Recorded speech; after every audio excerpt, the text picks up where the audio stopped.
Olá, pessoal. Hoje é um dia super importante. Eu estou aqui com a Emily, com o Marcelo, o Marcelinho e o Paulo Renato. A gente chama de Renato. E a gente está aqui para bater um papo e conversar um pouco sobre a nossa trajetória. A gente está no mês do orgulho LGBTQIA+. E a gente vai conversar aqui um pouco sobre a nossa trajetória. Sejam muito bem-vindos, bem-vindas. Né? Obrigado. E gostaria de começar aqui com a primeira pergunta, né? E aí eu vou direcionar primeiro a damas primeiro, né, Emily? Eu gostaria de saber um pouco mais, né, de todos vocês sobre as suas jornadas pessoais, né? Como foi o processo de se descobrir e aceitar a sua identidade LGBTQIA+. E o que é que você fala um pouco da sua experiência pra gente? Nossa, minha experiência foi um pouquinho complicada, porque eu tenho uma família que, assim, tem aquele padrão brasileiro, tradicional, e minha família não gosta muito de fugir desse padrão. Meus pais, eles têm um pouco de preconceito, então esse preconceito é herdado. Então, para eu poder entender como que era, o porquê que eu era, foi um processo muito longo. Eu me relacionei a primeira vez com uma menina quando eu tinha 13 anos. Só que na minha cabeça eu era, diversão. Um pré-adolescente se divertindo. E conforme foi passando o tempo, os anos, eu fui entendendo que era, na verdade, o que eu gostava, aquilo que eu me identificava. E foi tudo bem? Foi tudo... Não. Psicólogo, a terapia tá em dia hoje.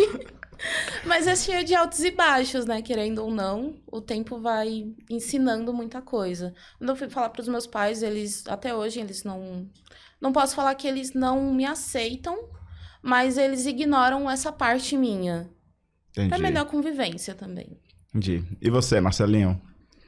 Em casa foi bem tranquilo, eu sempre digo isso, porque o irmão da minha mãe, ele é gay, então ele já abriu as portas, né, Então, a gente sempre conviveu mesmo, assim, nesse ambiente, por ter meus tios, os amigos dele. Então, foi muito mais fácil, assim, não tive um problema.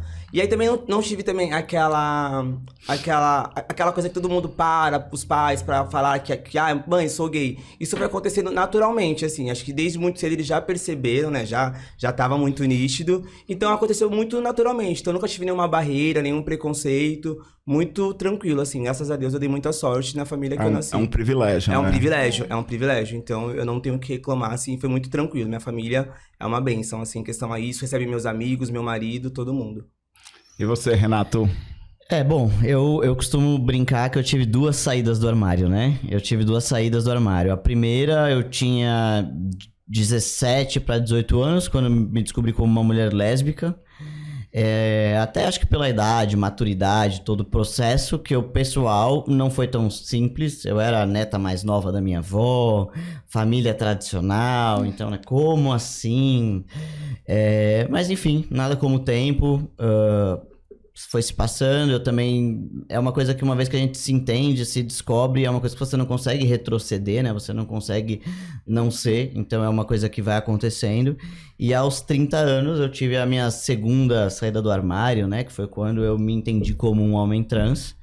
E aí passei por um segundo, né? Assim, uma segunda processo de me reapresentar para a sociedade, né? Se é que a gente pode colocar assim.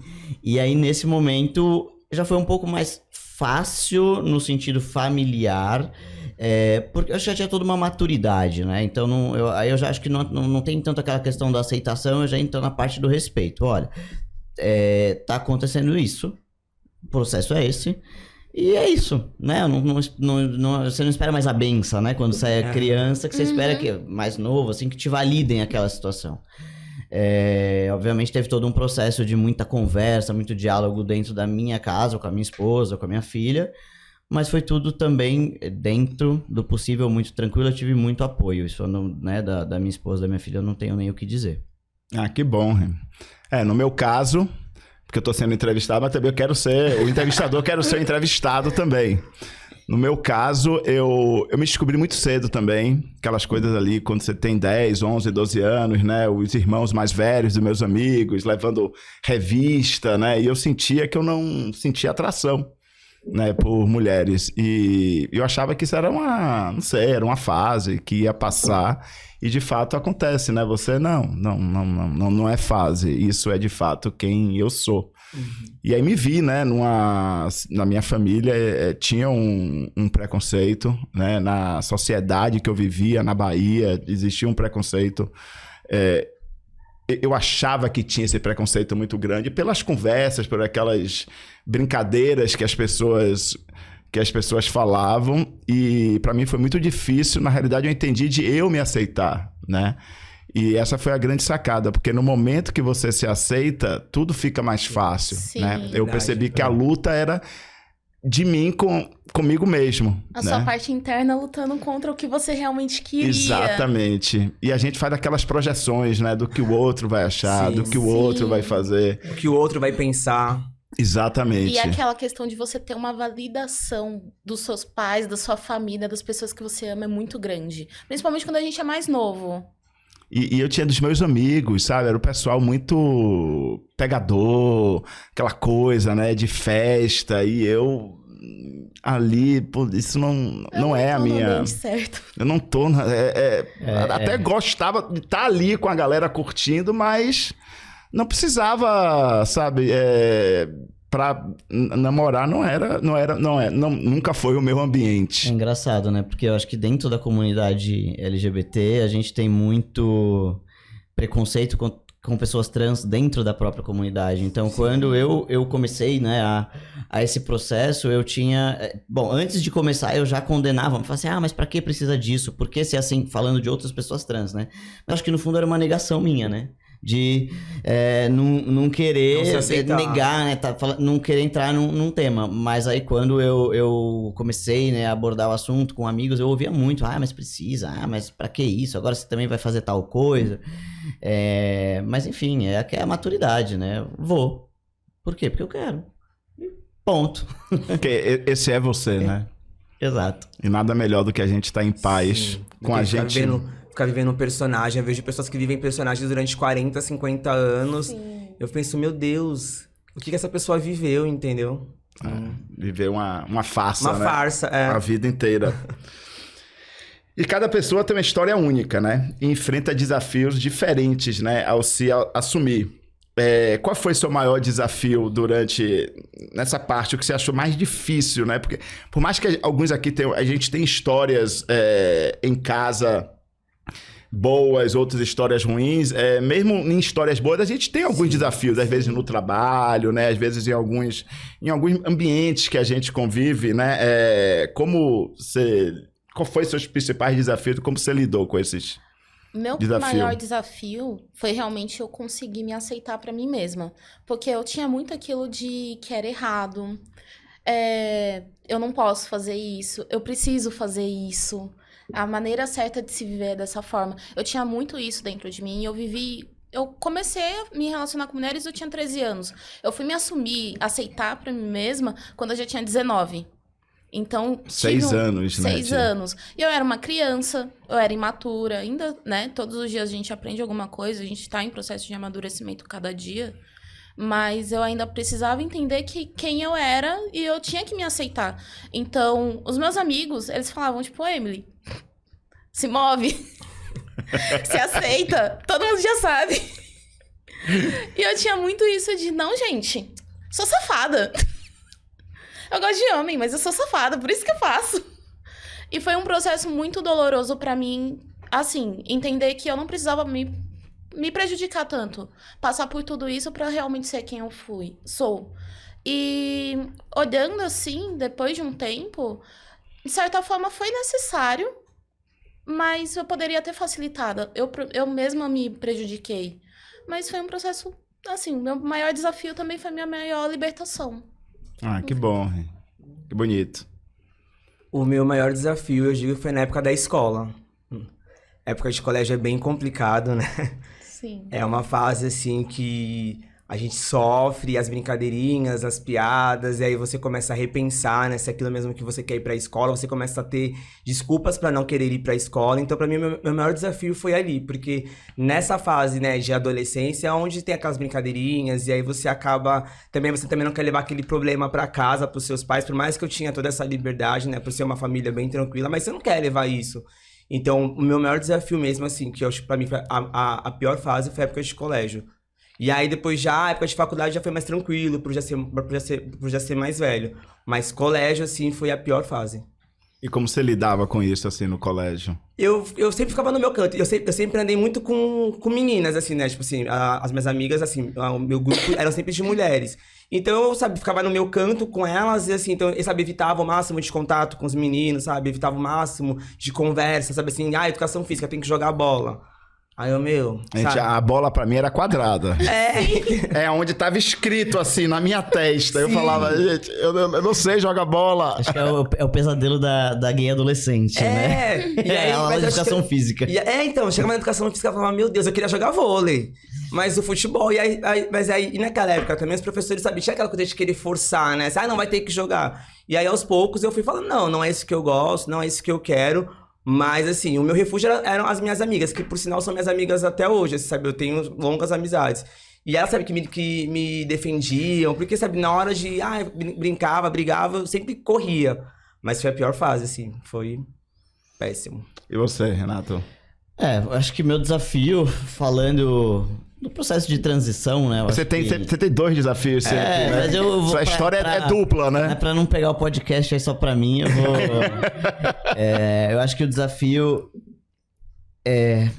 foi justamente porque fala-se muito de diversidade, né? Tentando colocar de uma maneira resumida, né? Fala-se muito de diversidade na empresa, nos lugares, mas eu sempre tinha muito medo... e até hoje eu acho que a gente tem esse receio, né, do que é a diversidade na teoria, da diversidade do porquê é bacana para vender e a diversidade na prática. Então, na época eu trabalhava, e eu já trabalhava há bastante tempo na empresa, e foi bem esse, né, um processo de descoberta pessoal. Foi num período até do mês da diversidade, quer dizer, já corria antes, né, mas isso acabou vindo a calhar. E eu falava, diversidade, não sei o que, tarará. E aí eu, até conversando com um amigo meu, falava assim, tá, isso é na teoria. E na prática? E se eu chegar no RH agora e falar, a partir de hoje não é mais ela, é ele. Como que vai ser isso? E eu tinha esse medo, eu tinha esse receio, porque na época eu trabalhava na área comercial, então eu tinha que lidar com aceitação, assim como ainda trabalho hoje, mas até então eu ia passar por um processo de transição, estando numa área comercial, então eu tinha todo um julgamento coletivo aí para passar, o medo do que o cliente vai achar, a empresa vai achar. Então foi muito difícil, assim, foi um desafio pessoal mesmo, porque eu não sabia o que ia acontecer, né? Eu falava, tá, e se a empresa não aceitar, e se o cliente não aceitar, e se minha chefe não aceitar, e se minha esposa não aceitar, o que eu vou fazer? Eu tenho 30 anos, né? Eu já não é mais... já não sou mais um moleque, vamos dizer assim. Eu já tinha toda uma questão constituída e... várias contas para pagar. Vários boletos que não queriam nem saber do que eu tava passando. Então, eu acho que foi um desafio. Então, isso, durante um tempo, assim, eu acho que eu adiei alguns processos por causa disso. E aí, durante você passa, né, todo esse período de você entender, questão de gênero, de tudo isso, você vai tentando, num primeiro momento, se adaptar, né, ao seu meio. Você também não é muito da minha personalidade, mas você não pode fazer uma coisa muito brusca. Eu fiz algo muito fluido, assim, muito suave, mas foi um desafio, porque eu não sabia o que ia acontecer, né? No meu caso, era complicado também na minha parte da escola, mas eu fiz um pouco o movimento, né? É engraçado como cada um reage de uma forma diferente, né? Eu fiz a reação contrária, sabe? Eu fui muito pro lado dos meus amigos, sabe? Mas aí eu fui para um lado que, eu olhando para trás, né? Já trabalhei isso muito em terapia, mas eu era daquele que eu fazia o bullying, sabe? Mas como uma defesa minha, sabe? Quando eu via alguém assim, eu era como se fosse uma sombra. Então, para eu poder Sair do foco. Sair do foco, eu era aquele cara que fazia o bullying, sabe? Pra poder, enfim, como cada um lida com aquela... Pra me proteger. E aí você vai ficando mais velho, e aí eu falei, poxa, então era aquele que, sabe, bebia bastante na balada, tal, pra poder, sempre como uma fuga, até o momento que eu falei, não, isso aqui tá completamente errado, tá tudo errado. E aí eu recorri à terapia. E para poder ir na terapia que eu descobri todo esse processo que primeiro esquece os outros, é comigo, depois de mim que a gente vai para os outros, né? Vai para a sociedade. É bem engraçado como cada um segue um caminho, né, diferente, né, e lida de formas diferentes com esse tema, né? Seguindo para outras perguntas, gente, essa parte muitas vezes a reação das pessoas é imprevisível, né? Às vezes você acha quem vai ser ok, não é ok, quem é ok, quem você acha que não seria ok é super tranquilo com a relação. A gente já falou um pouco aqui da família e tal, mas aí dos amigos, do trabalho, como é que foi a reação, né? Se teve algum apoio imediato ou teve alguma barreira, né, de algumas pessoas, como é que foi isso? A minha barreira mesmo era mais psicológica, mesmo comigo mesmo. Meus amigos, eles me apoiavam muito. Eles sempre estavam ali presentes, me escutando. Então, assim, eu agradeço muito a eles. Eles são sensacionais. Os meus amigos da época de escola são pessoas que eu carrego até hoje na minha vida. Então, assim, muito tempo também de amizade. Altos e baixos. Mas foi tranquilo. E no trabalho foi... Como eu era muito nova, então no trabalho não entrou tanto em questão. Quando eu comecei a trabalhar, as pessoas eram bem tranquilas, porém naquele limite. Eu sei da sua opção sexual, mas aqui tente não transparecer muito. Tanto que eu trabalhava numa loja de departamento e eles não contratavam meninas que tinham uma aparência mais masculinizada. Então, vamos supor, a pessoa tinha que estar maquiada todos os dias. Ela, se não passasse base, já era uma coisa assim, não, você tem que ir no banheiro se maquiar agora. O cabelo estava em coque, mas por que você prendeu o seu cabelo? As meninas tinham que estar impecáveis, parecendo princesinhas. Então, isso pegava muito. Eu sempre gostei muito de me arrumar, sempre fui muito princesinha nessa parte. Mas eu achava muito abusiva essa parte deles quererem excluir as pessoas que não tinham a aparência que eles determinavam que era um correto ter. Então, eu olhava para aquilo e me sentia muito incomodada. E isso há quanto tempo atrás? Foi em 2015 e 2016. Tipo, outro dia, né? Outro dia, né? Semana passada, né? Eu fiquei ainda 8 meses lá, né? Porque os boletos não param de chegar. Claro. E aí eu comecei a trabalhar com os meus pais mesmo na parte do comércio deles. Que eles tinham uma adega, eu comecei a trabalhar lá como caixa. E aí foi tranquilo. Meu pai e minha mãe estavam em casa, fazia também o que eu queria. Depois, quando eu voltei para o mercado de trabalho, eu já trabalhava no hospital. A maior parte do grupo da empresa era um grupo LGBT. Então, era muito tranquilo em relação a tudo. E aqui também, super tranquilo. Que eu saí de lá para vir para cá. Mas esse pedaço da minha vida, de quando eu comecei a trabalhar, tipo, eu ficava pensando, gente, por que a pessoa tem que se recolher tanto, se esconder tanto? Era uma coisa que eu via acontecendo com os outros e me machucavam, porque até o tratamento com os clientes eram diferentes. A gente não pode falar o nome da loja, né? Mas assim, claro. É loja de departamento. E você, Marcelinho? A minha principal rede de apoio mesmo foram os amigos, né? A família já tinha dado o aval, né? Então, assim, a minha rede de amigos também, até hoje, eu tenho muita amizade com as minhas amigas do colégio, que são minhas melhores amigas até hoje. No quesito trabalho, eu só trabalhei em 3 lugares, e sempre foi nessa área de turismo mesmo, que é uma área bem tranquila, assim. No primeiro lugar que eu trabalhei, era meio que um contrato, assim, você finge que não é e eu finge que não sei. Don't ask, don't tell, né? Tipo... Enfim, e assim, e funcionou super bem. Mas nos demais lugares, assim, na antiga e aqui, super tranquilo. Então, porque, na verdade, como eu já entrei, né? As pessoas já sabiam. Então, sempre houve aquele respeito. Nunca, sabe, fui desrespeitado ou alguma brincadeirinha. Mas, assim, na parte de trabalho, eu sempre achei tranquilo por ser uma área que a gente trabalha, turismo. Tem, né? Já é uma área com a cabeça mais aberta. As pessoas já não tem mais aqueles viés. Então, é muito mais tranquilo. Então, assim, na parte de trabalho tranquilo. Nunca sofreu nenhum bullying em escola, algo assim? Ah, não, escola sim. Quando eu era pequeno, só era chamado de Vera Verão. Que hoje em dia é um orgulho, né? Mas na época, nossa, queria ter, era bem complicado, assim. Isso mas marca as pessoas, sim, né? Sim, nossa, eu lembro que na época do colégio, assim, qualquer coisinha, sabe? Tipo, qualquer coisinha a mais que eu falava, aí começava aquelas piadas. Mas isso ficou muito focado na época de escola, assim. Já na época de segundo, terceiro colegial, por isso é uma galera mais velha, um pouco já mais consciente, já era muito mais tranquilo. Faculdade também, aí já era um outro público. Mas isso mesmo é o que eu falei, foi mais focado mesmo na época de colégio, pré-escola. Você comentando disso de Vera Verão é engraçado, porque quando eu sempre olhando, né, até olhando foto, olhando histórias, assim, hoje eu brinco, né, eu sempre fui meio bicho da goiaba, né, eu sempre fui esquisito. Você olha foto minha, você olha assim, eu nunca fui aquele padrão, né, assim, e eu tinha um cabelo quase na cintura, uma coisa assim, né, mas eu era fora, não dá pra explicar, né, e hoje, obviamente, eu olhando, eu consigo entender toda essa explicação. Só que ao mesmo tempo, era mais ou menos essa questão do bullying. Eu também era o primeiro a querer a condenar essas coisas. E eu me lembro quando eu era criança, e eu sempre dei, assim, eu usava bermudão, sempre. Sempre fui, assim, bem, mesmo, né... Sempre tive um estereótipo mais masculino. Mesmo quando criança, assim, eu sempre, né, nunca quis me enquadrar muito nessa coisa feminina. E aí eu brincando uma vez, não sei o que falaram pra mim, amigos brincando, falaram alguma coisa assim, do tipo, só faltava o bigode pra virar homem, menino, né, alguma coisa assim. Eu era criança, devia estar na 6ª, 7ª série.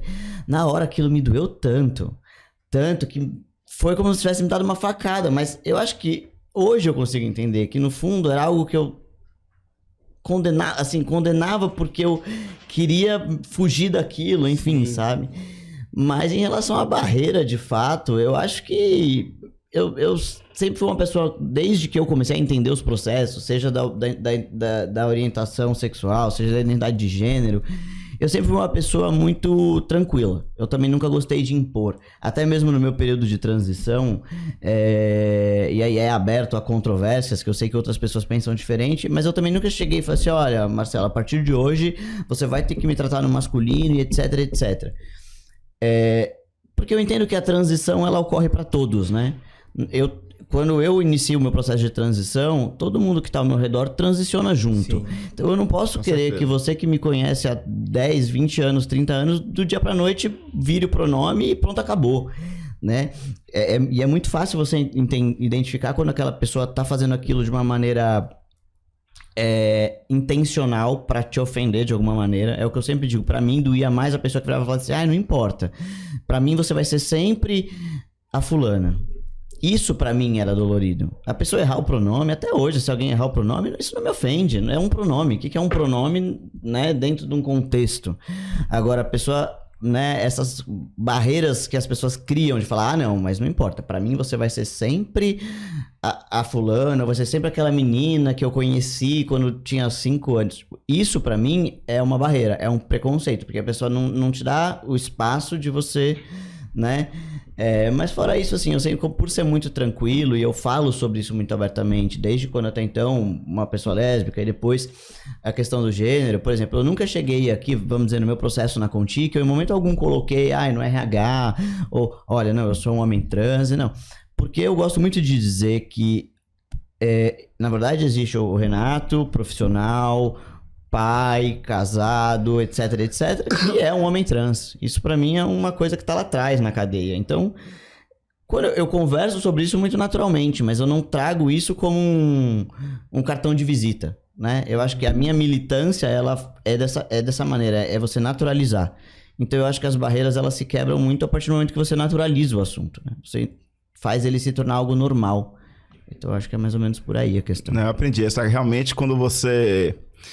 Geralmente, quando eu chego com João em algum lugar, antes que as pessoas imaginem alguma coisa, a gente já fala, ó, isso aqui é meu marido, isso aqui é não sei o quê, porque você já quebra... Sim. Você já quebra aquela barreira, né? Do será que é um casal? Será que são amigos? Seu companheiro. Não. Seu companheiro, não, isso aqui é meu marido, tal. Então, eu aprendi que realmente trazer isso de forma super natural, cara, você naturaliza, né, o assunto. Você deixa que isso deixe de ser... Tabu. De ser um assunto, né? É verdade. Tabu, é tão...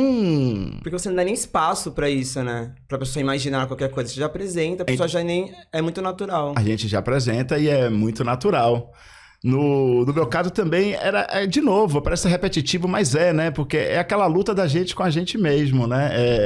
Eu tinha muita coisa, porque existia aquela, pelo menos lá na Bahia, qualquer coisa, era tipo assim, na Bahia as pessoas falam qualquer coisa como se fosse uma vírgula.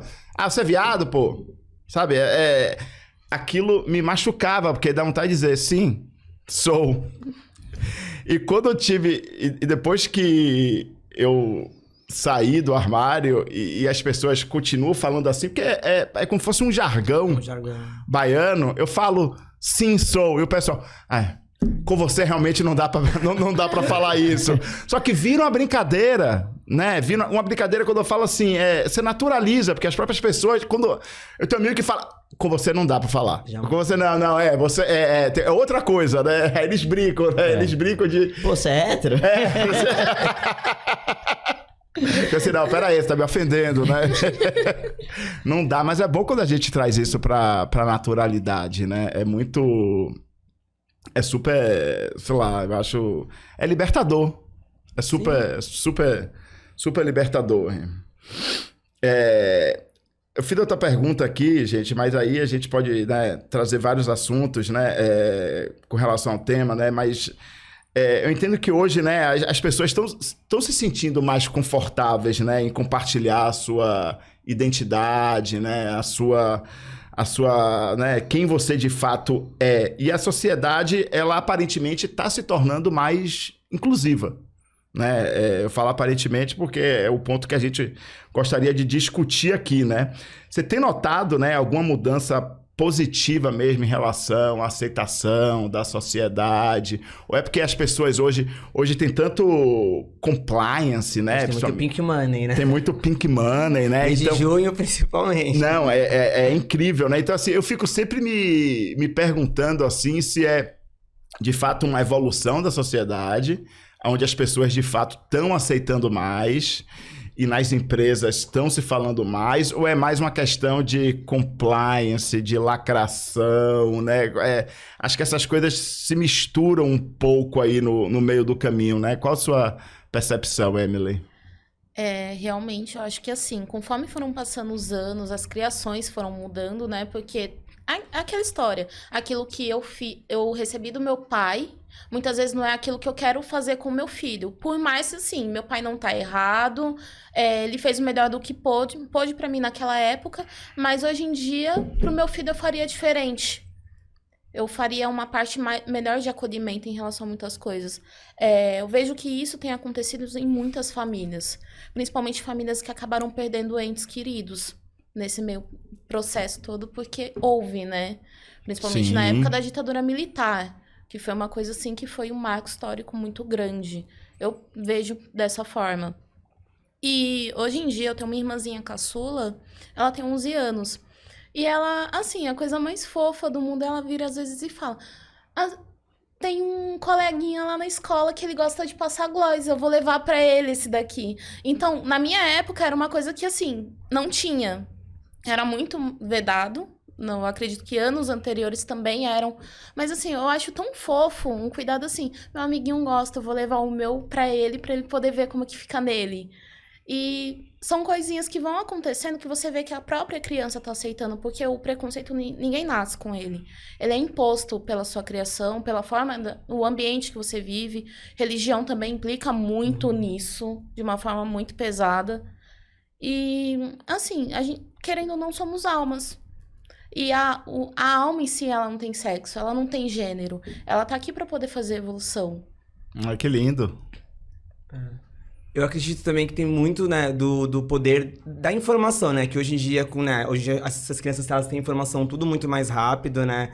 Então, porque na nossa época, então, você não tinha tanta informação, então você perguntava alguma coisa, falavam, isso é aquilo. Até você descobrir a verdadeira realidade das coisas era muito mais demorado. Hoje em dia, você liga uma TV, eles já conseguem ver casais gays na TV de uma forma muito natural. Então, eu sempre falo assim, quanto mais informação, quanto mais tecnologia, muito mais informada essas crianças vêm vindo. Então, assim, você vê hoje em dia, até as minhas sobrinhas, assim, filhas das minhas amigas, elas veem com uma naturalidade normal, sabe? Tipo, 2 homens, 2 mulheres. É lógico que você mantendo respeito ali, mas é um tabu, entendeu? E como você passa pra criança também? Porque, não, enfim, são 2 pessoas que se gostam e é isso. Então, essa geração que vem vindo agora é uma geração muito mais pra frente que é tranquilo, assim, e é o que você falou, às vezes na própria escolinha, né? Já vai, tem um amiguinho meu que ele gosta, e é super natural. Sim. Mas e os adultos, assim, o que é que você acha? Tipo... Eu acho que eles estão, boa parte estão tentando acompanhar esse crescimento. Tem muita gente que ainda tem uma mente muito antiga pela sua forma de criação, acredito. E eles estão tentando ser mais abertos, mais receptivos para a diversidade. Não só em relação à identidade de gênero, mas, enfim, outros conceitos também. Religião, como eu já falei. Em relação também à naturalidade da pessoa. Tem muito paulista que tem preconceito com baiano, muito paulista que tem preconceito com boliviano, por exemplo. Então, tem gente antiga que ainda olha assim e fala, poxa, vem para São Paulo para roubar nossos empregos. Só que assim, as portas são abertas para todo mundo. A aceitação não é só em relação à nossa identidade de gênero, mas em relação a todo o contexto de vida, não só o seu, mas do outro também. Sim, verdade. Eu sei, eu acho que eu faria aqui o advogado do diabo, né? Porque eu concordo em partes, mas também eu que moro no interior, eu também vejo o outro lado aí da história. Eu acho que a gente que vive em grandes centros, a gente tem outra concepção da coisa. Sim. Então, em São Paulo, de fato, né? A minha filha mais velha estudou num colégio aqui, colégio de freira, né? Mas já com uma mente muito mais aberta, tem, né? Com essa questão de... um dos melhores amigos da minha filha ia de brinco e saia e pra escola e tudo bem. Mas no interior isso ainda não é assim. E como você comentou, né, Emily? O preconceito, ele é uma herança, né? Você herda ele. E às vezes você nem sabe por quê, mas você tem preconceito, você faz reproduz as mesmas piadas. E eu vejo isso muito, muito lá, entendeu? Assim, a gente tá falando de uma cidade de 12 mil habitantes, que as pessoas ainda não estão preparadas para lidar com muitas coisas. Existe uma mudança, existe uma abertura, mas se aquelas crianças não saem daquele meio, bolha, ela né? também não vai chegar. Sim. Mas aqui, como em São Paulo, né? Por mais que tá no YouTube, tá na internet, o algoritmo ele vai mostrar lá no seu feed o que você tem ali, né? O que aparece. Então não vai trazer coisas diferentes do que o seu meio te proporciona. Então, o meio ali do interior é aquilo ali fechado. É difícil, entendeu? Então, assim, eu sei porque a gente busca hoje romper algumas barreiras lá no interior, diferente aqui de São Paulo. Então eu acho que é uma evolução, são passos lentos, as pessoas estão mais preparadas, eu acho que elas estão mais prontas, mas eu ainda vejo assim que é algo que está muito mais na nossa geração em fazer a informação chegar mais longe para que com o tempo isso vá se naturalizando. Então eu vejo uma evolução, mas eu acho que ainda, e principalmente fora dos grandes centros, fora das capitais, eu acho que ainda é muito retrógrado mesmo o processo. Não, eu compartilho um pouco dessa sua opinião. Nos grandes centros, realmente, o assunto é, tipo... É mais aberto. É bem mais aberto, já não é assunto, né? Já é... E às vezes, eu não sei só se é nos grandes centros, mas existe também onde tudo se confunde, né? Não sei se vocês têm essa percepção. Existe, né, os grandes centros e dentro disso também tem, vamos dizer, os quadrantes, né?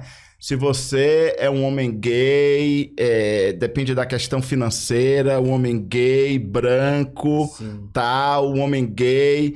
Falando no meu caso gay, é o mundo que eu vivo, um homem gay, branco, com a condição financeira e que não é afeminado.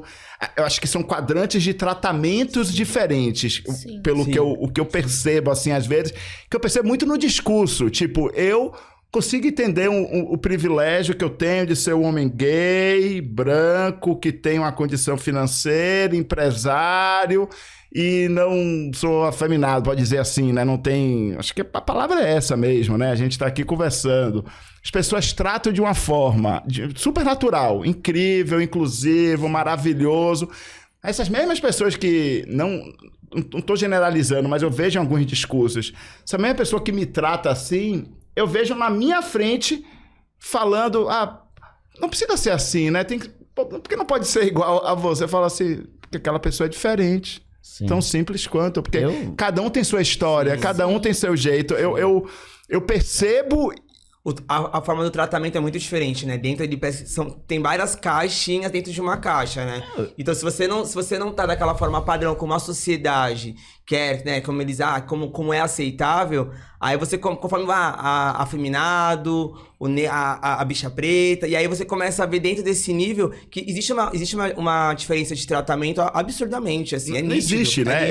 Eu percebo isso, até né? mesmo dentro do nosso do nosso meio, né? O que eu mais ouço, e até de pessoas próximas, familiares, assim, ai, nossa, eu adoro aquele seu amigo, porque ele é um gay normal. Normal é exatamente esse perfil que você tá falando, não é afeminado, né? Não sei. Você não parece gay, né? E acha que isso é um elogio, né? Nossa, você nem parece. Acha que tá te fazendo um elogio, assim. Eu acho uma ofensa, assim, porque... É bizarro. Porque no meu caso, eu percebo assim, às vezes é como você é criado, né? Tipo, às vezes, pra a pessoa não ser, sei lá, não ter um perfil afeminado, vamos dizer assim, essa palavra... Cara, talvez ela sofreu tanto na adolescência, porque de repente o natural dela era brincar com boneca, era estar com as meninas, ser afeminado, e os pais ficavam ali. Tô lindo, sente como homem. Isso não é gente. Não chora. Isso não é gente de homem, não chora. O que eu ouvi de engulo choro, sabe? É absurdo, porque. Vira homem. Vira homem. Homem não é chora. jeito de homem. Ou seja, às vezes a pessoa ali não tá nem no natural dela depois de adulto, porque o natural dela não é aquilo, é porque foi tolhido ali desde a infância. Criou seu personagem, né? A pessoa, ela é um personagem. Ela aquele personagem, ela vive aquilo 24 horas. No máximo, se solta um pouco quando tá no meio dos amigos, das manas, né? Aí, exatamente. Mas ali voltou pra realidade, ali meia horinha já volta pro personagem. Eu tenho um amigo que, tipo, gosta que confundam ele com hétero. Gosta sim, porque é exatamente o que você falou, essa criação, não sei o que. Então, pra ele, de, tipo...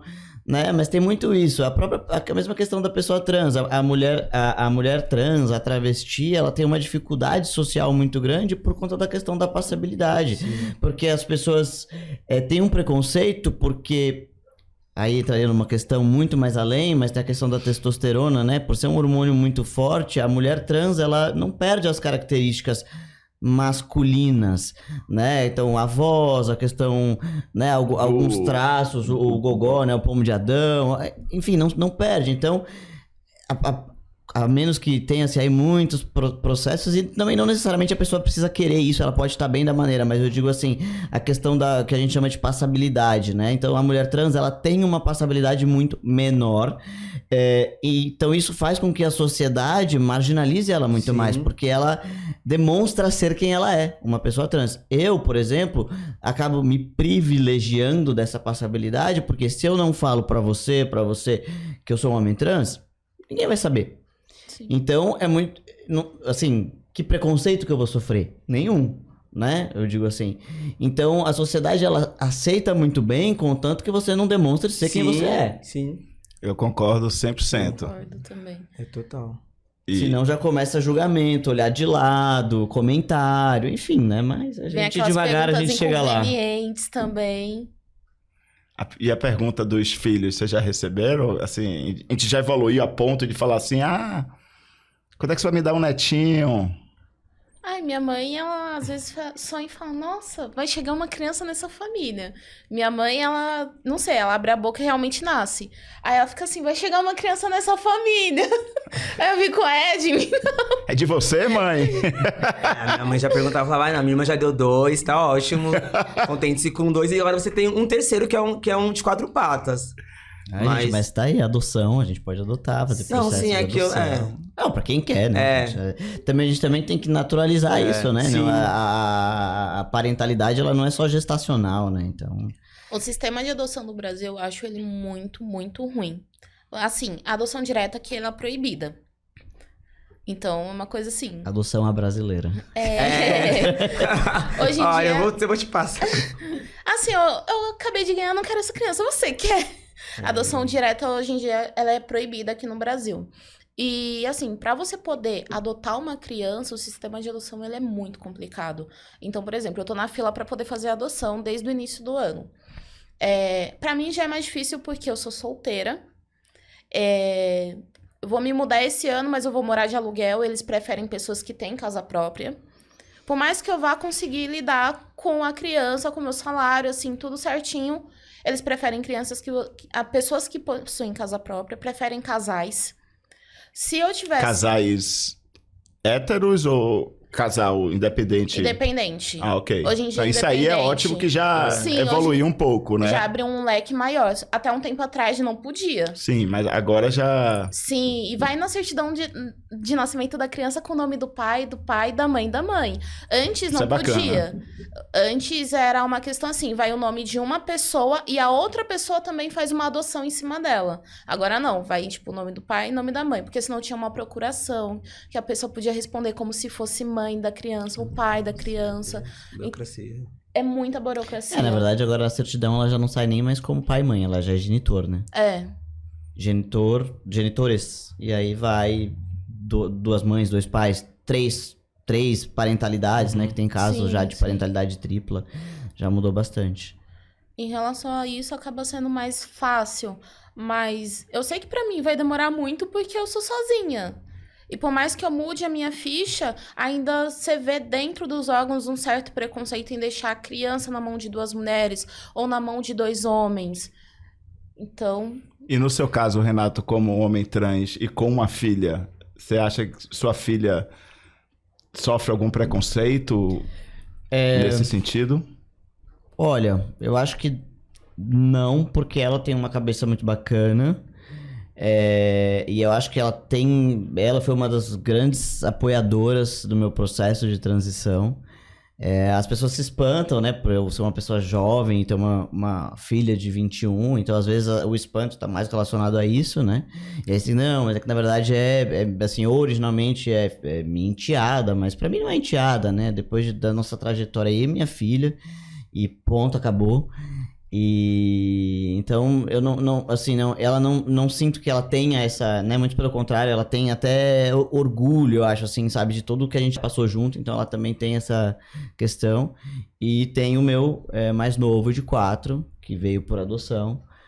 Já fiz o processo de adoção dele já pós-transição, e fato que tem questões, né? Eu tive muita sorte em todo o processo. Quando eu digo sorte, por ter pessoas iluminadas no caminho, mas na verdade só se fez cumprir a lei, não foi nada.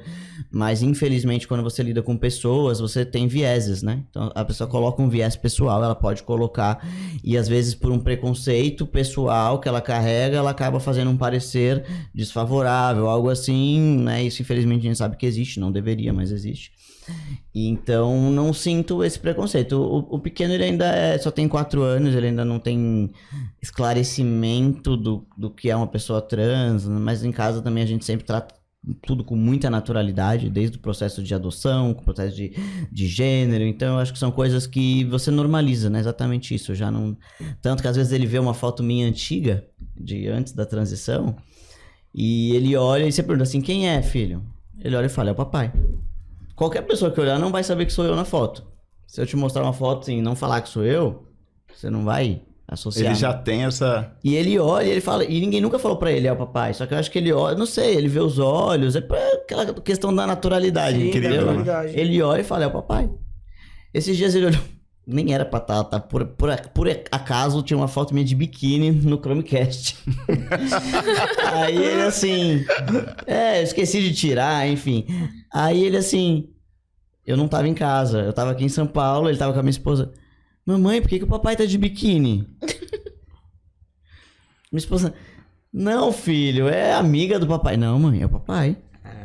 Até que eu tirei a foto, falei, não, filho, não é o papai, esquece, tá tudo errado. Tirei a foto do Chromecast pra ele não ver mais. Porque eu falei, agora não vai dar, assim, ainda é muito cedo, né? Ele já percebe algumas questões de diferença, a gente explica de uma maneira muito assim, não, porque é diferente, porque eu sou assim, porque eu sou assado, mas em detalhe ainda é cedo, né? É uma coisa que ele também precisa estar mais maduro. Acho que existe idades pra tudo, né? Mas é o que eu falei, ele trata com naturalidade, entendeu? Então é algo que eu acho que não vai ter problema assim de, ai meu Deus, meu pai é assim, assado. Eu sou casado com o João e ele tem 2 filhas, né? E eu cheguei, a gente tá casado, vai fazer 18 anos esse ano. Né? E elas têm 29 e 31. Então, também entrei na vida delas relativamente cedo. E o que eu acho mais legal, assim, que eu me sinto orgulhoso, que e João conduziu isso super bem, porque eu acho que ele era o pai, né? A relação deles com elas é que a gente sempre trabalhou isso de forma muito natural, mas respeitando os momentos, né? Eu acho que os primeiros momentos, quando você é muito cedo, não adianta você explicar tanto. Acho que você não precisa... O que eu aprendi e que deu certo com a gente foi não precisa mentir. Então, assim, aqui, o papai vai viajar com um amigo. Com aquele amigo, Nando, se lembra? Lembro, nossa. Vamos viajar com o amigo do papai? Vamos viajar com... Sim. Papai, o papai tá com o seu amigo. Então, não precisa explicar, não, é o namorado. Naquele momento que foi muito cedo. Quando ele foi contar pra elas, o Nando não é mais... Não é só meu amigo.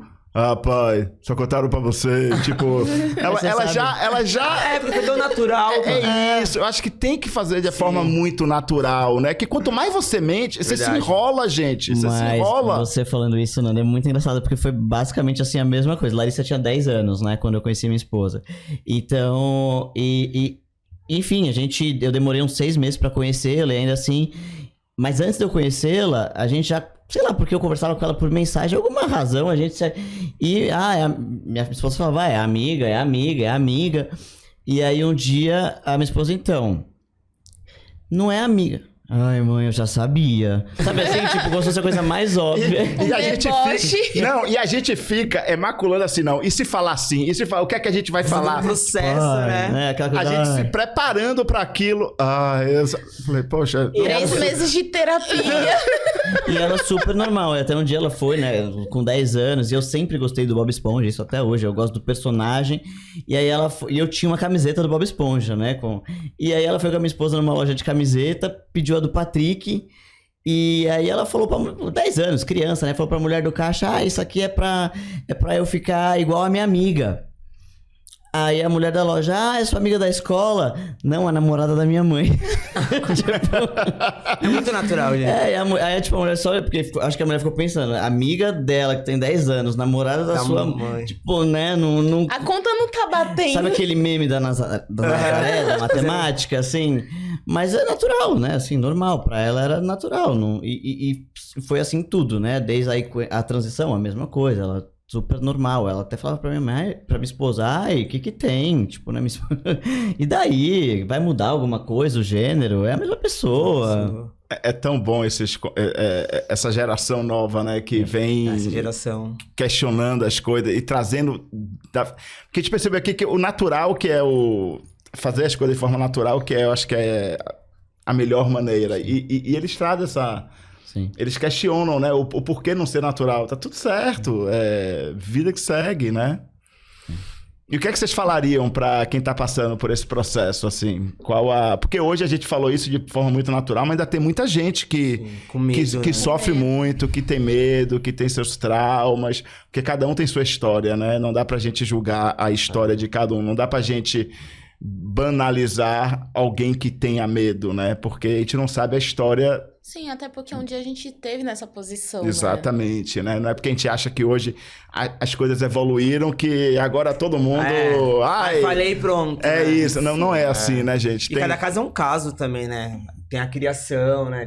É bem complicado. Se é uma pessoa que é de uma família mais religiosa, ela vai ter muito mais, né, dificuldade em ter aceitação. Então, eu acho que é o processo mesmo de um dia após o outro, muita naturalidade e não se desesperar, né? Se você tem um apoio, uma rede de apoio, faz muito bem nesse momento. Porque muitos jovens, às vezes, não têm essa rede de apoio, não tem essa... E aí acaba fazendo, né?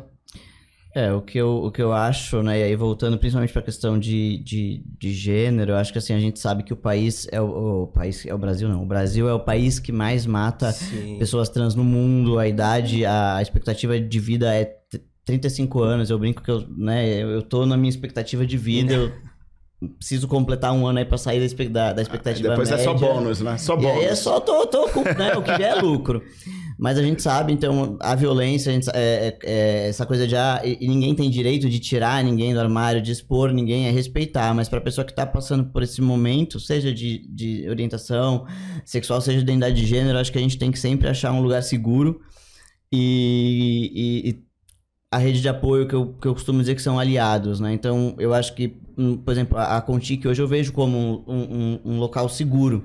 É um ambiente seguro para você ser quem você é. Se você não pode ser na sua casa por uma questão qualquer que seja, ou nos seus amigos, na sua escola, na sua faculdade, é você procurar esse ambiente seguro. Então, por exemplo, eu entendo que o nosso ambiente de trabalho é um ambiente seguro. Aqui eu posso ser quem eu sou.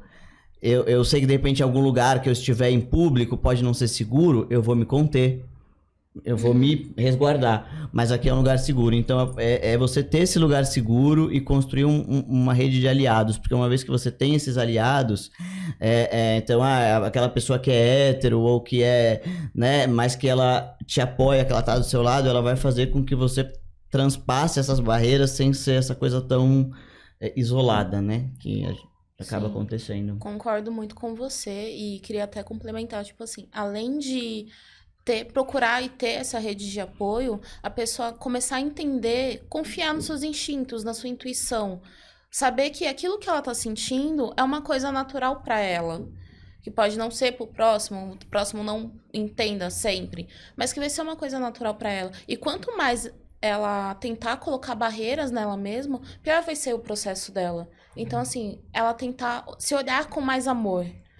Não imaginar que ela é o problema, né? Exatamente. Porque muitas vezes as pessoas se veem como o problema, né? E aí que acaba tendo essa dificuldade no processo de se relacionar com as demais pessoas, de se abrir com as demais pessoas, porque ela se vê como o problema. Então ela, eu sou o problema, então eu vou acabar com esse problema. E tem as fugas, né? As fugas nas drogas, Sim. As fugas nas violências, né? Então a pessoa tá, na realidade, se suicidando aos poucos por não... Se não de fato, né? Até chegar ao... Exatamente. Ao Os que não conseguem, muitas vezes recorrem a drogas. Sim. Ou algumas atividades de altíssimo risco, Sim. Porque eu acho que no psicológico, que tiver que ser, será, tal. Sim, isso afeta muito. Não. E com relação a... que vocês veem hoje, né? Eu tô vendo muito hoje, né? A gente viveu ali os anos... Eu sou de 75, né? Mas vivi ali pelo menos jovem, né? Aquela questão do HIV, das coisas. Hoje eu vejo muitas pessoas não usando muito mais preservativos. Porque o HIV foi ficando com remédios, com PrEP, com PEP, ou com os próprios remédios, né? Quando você adquire o vírus, né? Eles zera, né? Ou você fica indetectável, ou você não pega mais, ou não passa. Mas existe outras DSTs, né? Eu acho que isso tem uma mensagem aí para poder passar para os jovens que eles só olham... Vivem o hoje, né? E eles só olham o HIV, eles não Esquecem olham... que tem outras doenças sexualmente sífilis, clamídia, gonorreia, né? Eu tô vendo muito isso, assim, converso com pessoas...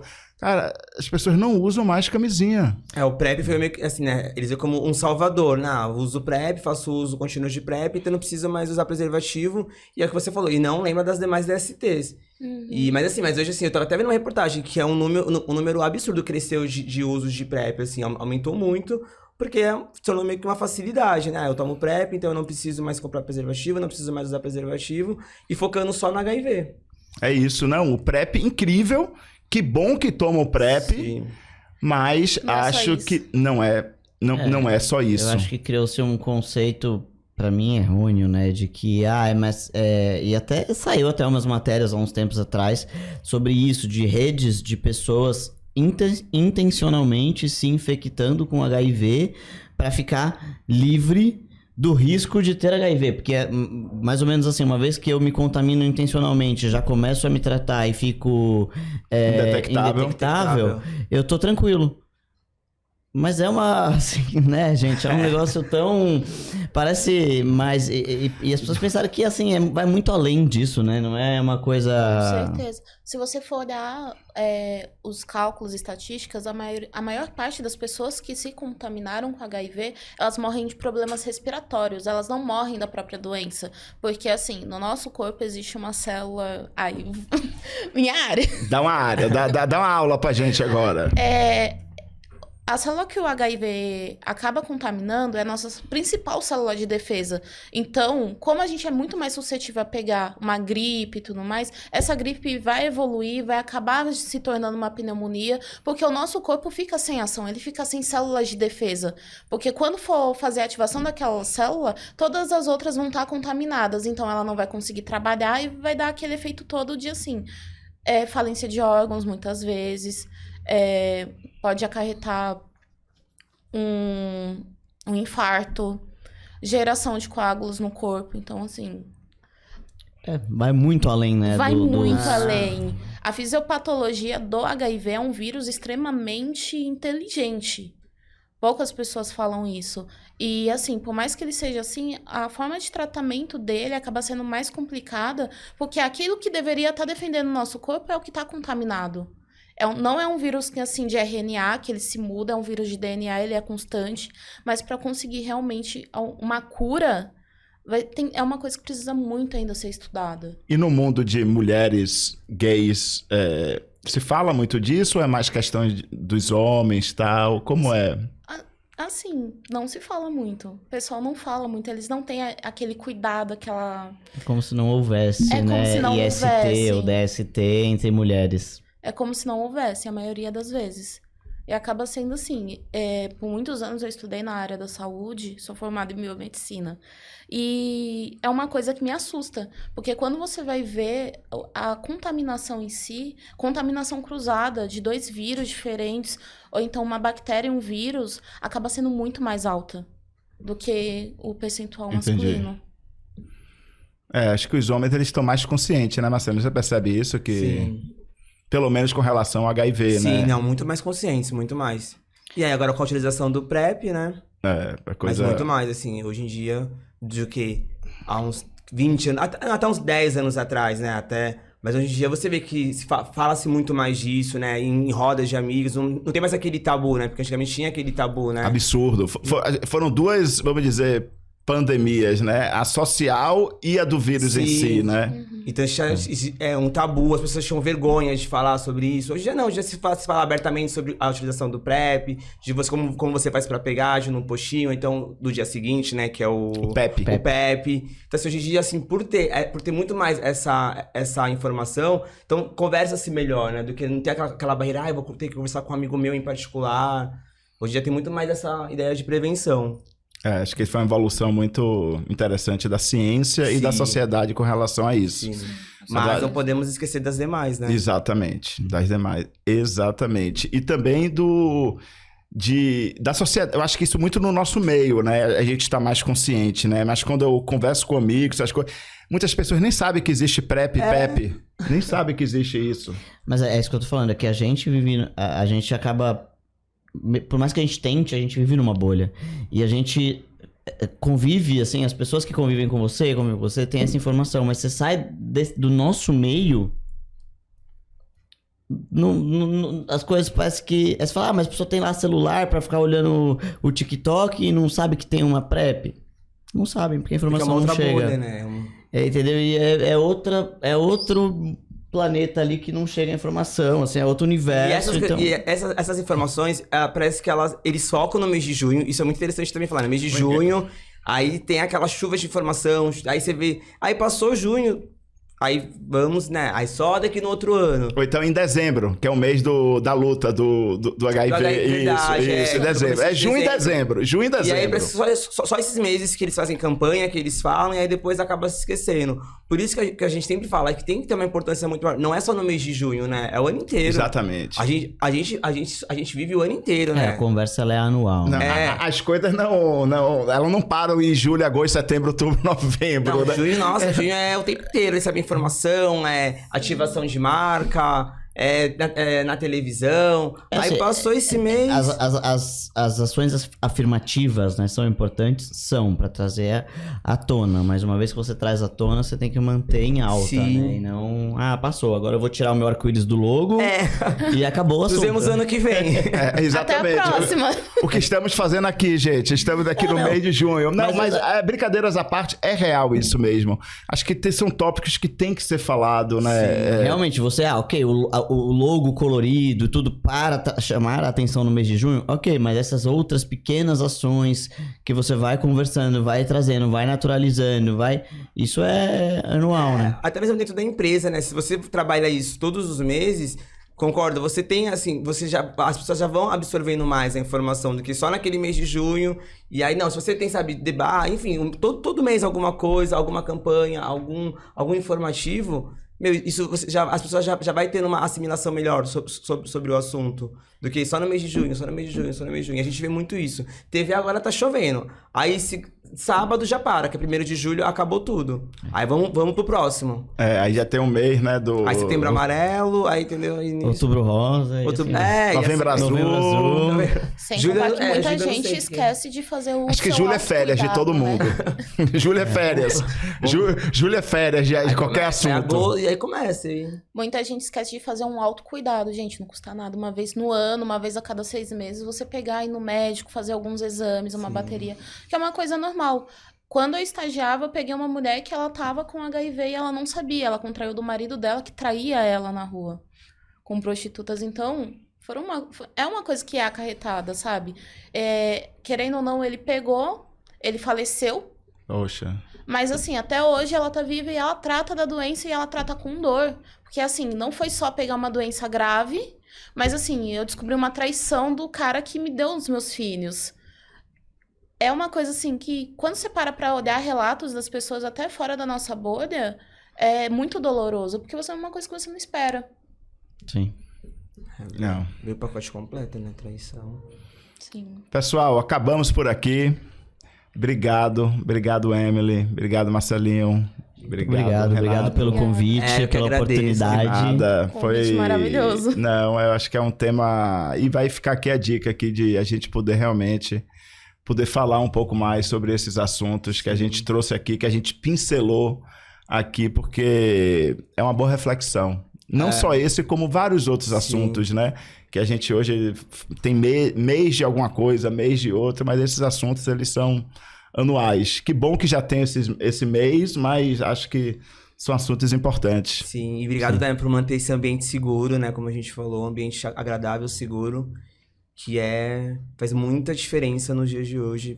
É como se fosse uma segunda casa, porque, querendo ou não, a gente passa mais tempo no trabalho, trabalhando do que em casa. Imagina você trabalhar o tempo inteiro com medo, né? Ou então você tem que trabalhar o tempo inteiro sem ser você.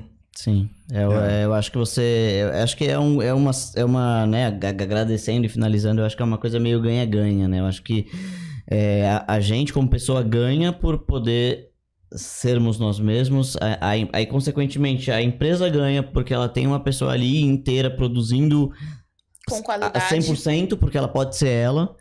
Então, obrigado, eu acho que faz aí bacana, fico aberto a novas conversas, eu acho que é sempre bacana levar a informação adiante e é isso. Obrigado pessoal. Você. Obrigado.